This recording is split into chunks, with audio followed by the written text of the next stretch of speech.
going on, guys? This is Carl with the RacerRed channel. So my front tire was flat. It's probably got a slow leak in it. What I use is just the CO2 cartridges, and I use the paintball gun CO2 cans because they're so inexpensive. And I just put a little buffer in here. I have got a little wad of paper down in there, so it modified this to where it'll take basically a paintball CO2 can. That way it's not so expensive. Otherwise you'll pay a lot of money to buy yourself a CO2 can. I think I only pay like, I don't know, 15 bucks or something for a box of like 50 or 40 or something. Very handy tool to have when you're out on the trail though, because I know that once I get out there, if it starts to give me trouble, I can still fill it. I don't know if you'll be able to hear me today. These kind of conditions usually ruin my audio. It's going to be a windy one.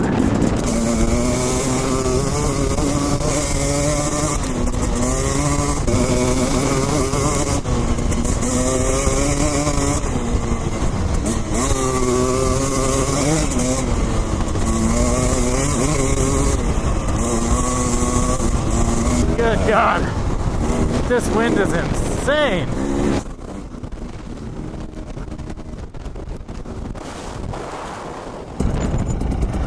Oh God, it's so windy I can't even hear. I can see the best technique for racing a desert race or enduro would be to just stay consistent. Well, I almost killed that little guy.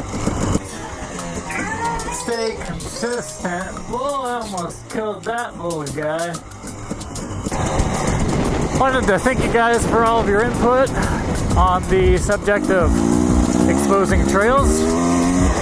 I think I've come to the conclusion that keep some of the trails secret and then expose some of the trails that are a little bit more difficult to get to, because there are some trails that are really easy to get to and really epic, and I think those are the trails that will get completely annihilated. I posted it to see if somebody had an argument that I didn't know about, and the arguments were exactly what I expected.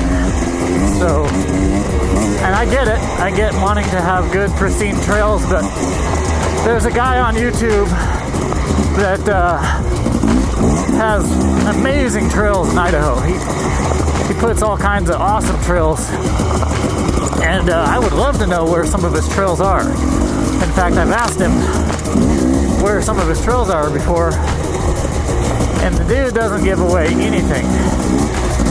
He posted a video later in the year of him clearing trail. This trail was completely covered. All of his buddies were out there clearing this trail of all this timber, and it's a shame. The trail didn't even hardly exist. You couldn't see the trail really. In a lot of places you couldn't even see the trail. So this guy's not allowing anybody else to ride his little areas, and he's protecting them like, you know, they're this sacred object that nobody else should be able to behold.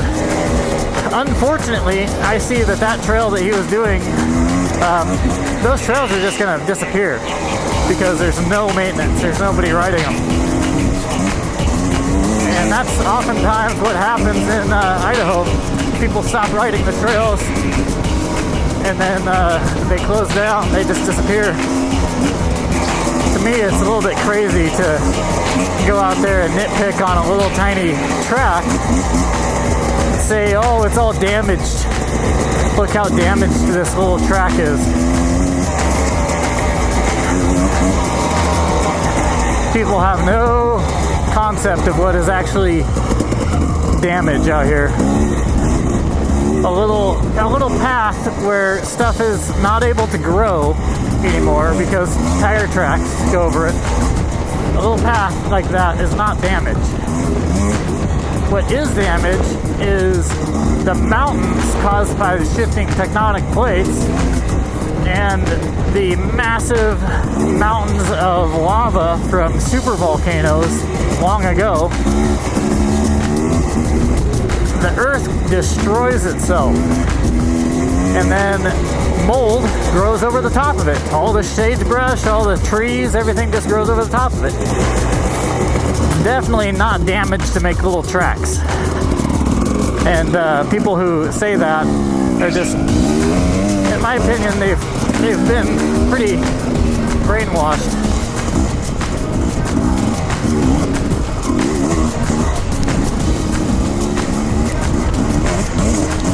I wonder if by now your battery is live. Oh my god. Woohoo!